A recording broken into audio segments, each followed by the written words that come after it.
What is cooking, everybody? Y'all are watching Part-Timers Pit Barbecue, and I am Max, the part-time pit master. And on this one, we are doing some cut-up beef back ribs. Now, they look nice, they look meaty, so let's get to the prep.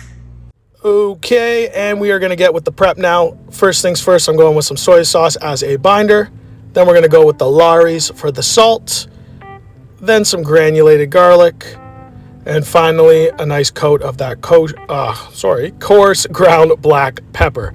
Now, the cool thing is I found out that in soy sauce, there's this thing called koji, which is like a mold culture. Basically, it's kind of like a food enhancer, brings out the umami flavor. So if you look at the back and the ingredients of soy sauce, it says mold culture, and I would assume that it's koji. Koji is the Japanese name for it. I learned about this on the Barbecue Central show. They were talking about it. Anyway, so I figure I'm going to use the soy sauce as a binder because I want to see if it actually enhances the flavor. Now, then we're going to go in with the Lawry's, then the granulated garlic powder, and then finally, of course, the black pepper over top. So I'm hitting the back side first, and then I'm going to flip these over and get the top side. Now, with these thinner ribs, I'm not going to really worry about hitting the edges, but the thicker ones, I'm going to worry about hitting the edges. And I want to kind of be careful with the salt because these are small, so I don't want them to be too super salty. But of course, you want some salt in there. You want that flavor because salt brings out flavor. So now we're going over top with the Lawry's. And you're going to see on these smaller ones, I don't even worry about the edges. But on the thicker ones, I'll hit the edge. All right, so not to ramble here, we're just going to get these all nice and seasoned up, all three of our spices, and then we're going to let them sit for a few hours. Now I'm doing this in the morning, and I'm going to get these on the pit probably around noonish, so they're going to sit for maybe like 3 hours in my fridge and just kind of soak up and get all that flavor on there. So I'll bring y'all back when we're at the pit. I'll see y'all then.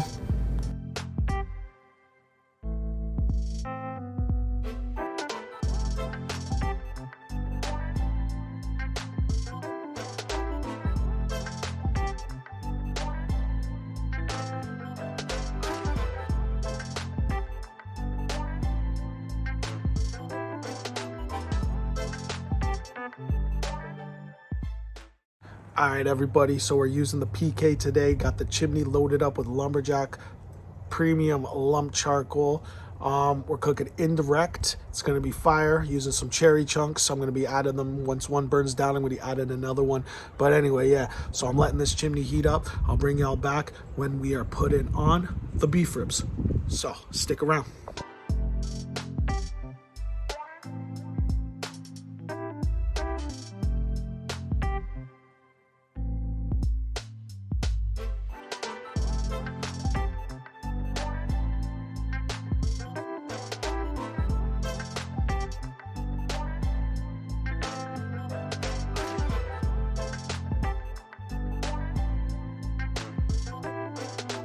And our pit is up to temp. We are rocking around 225. So time to throw our first cherry chunk on there. And like probably after the first hour, I'll come back out, check on them, throw another chunk in. I don't want these to be too over smoky, so we're going with 3 chunks throughout. I think that'll be a perfect amount of smoke. Now I am placing these beef ribs somewhat strategically. Obviously the bigger ones are going to be closer to the heat. And I'm aiming the knuckle meat so that big thick end portion there towards the fire because it's got a little bit more collagen. It's got some more, it can probably handle the heat better than on the opposite side where the meat and the bones are. So now we're here, close it up and get to cooking. All right, coming up to the 2-hour mark, we're pinned right at 220, and we've been holding that temperature steady the whole time. I've actually just opening these vents up for the second half of this cook. I want to go a little hotter.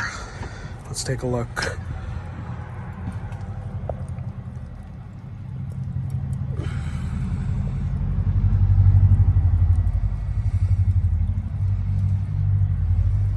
Okay, so I'm going to throw the last wood chunk in here. This will be wood chunk number 3. And then I'm probably gonna come back out here with my mop sauce and mop these. So give me a second. So this right here is my Salt Lick inspired mop sauce, which is pretty much the exact same one I used in my brisket video last. So I made some up yesterday because I was doing some pork ribs, full Texas spares, and I wanted to mop them with this sauce. So we're gonna use the same sauce on these beef ribs.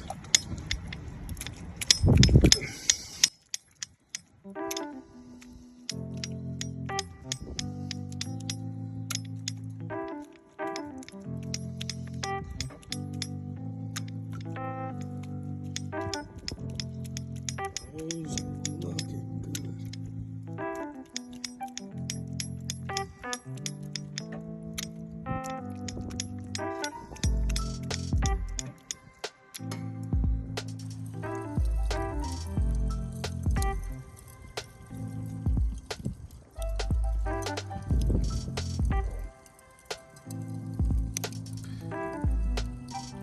And we are ready to wrap. So as you can see, I have some butcher paper over top of some tin foil with a little bit of the leftover mop just poured on top, just add a little moisture.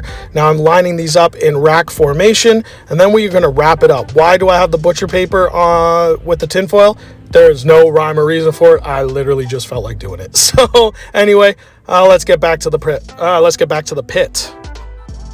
right, so we are wrapped. We are back on the PK grill.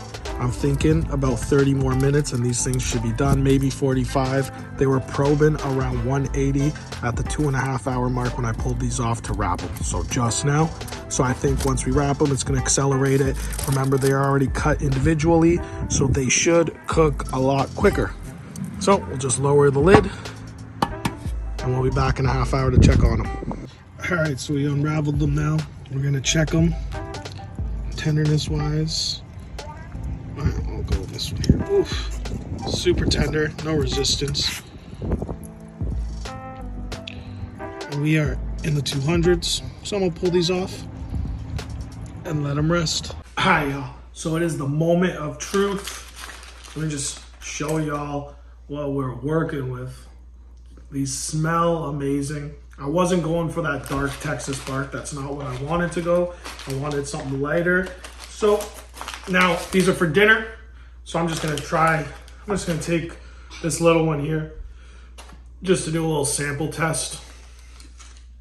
Oof, tender. All right, I'm going in.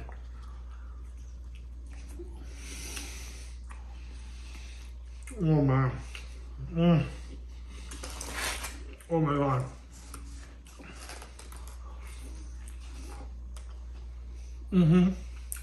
Oh yeah.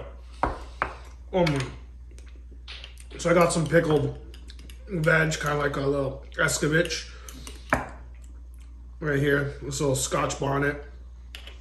Some Scotch bonnet. All right. We had some technical difficulties. I went around and munched on this a whole bunch, and I ran out of storage on my phone. So anyway, I'm gonna grab. Where I was this little escovitch here. So it's got some Scotch bonnet peppers, some onion, and a little carrots in there, all pickled down. And I'm telling you, this right here is delicious. So what I'm gonna do, I don't have my glove on. I'm gonna take a little bit of this meat right here, pull it off. All right, now I'm gonna mix this on top of it. So you got that vinegar from the onion mixed with the fattiness of the meat. Oh, so good. Anyway, I'm out of here. Peace. If y'all like what you see, like, subscribe, follow, share. Hit me up on Instagram. Follow, all that fun stuff. Message me, ask me questions, share my stuff, try my recipes, all that, man. I'm out of here. Peace. This was delicious. Now I gotta try to not touch this until dinner time. But anyway, I'm out. Peace.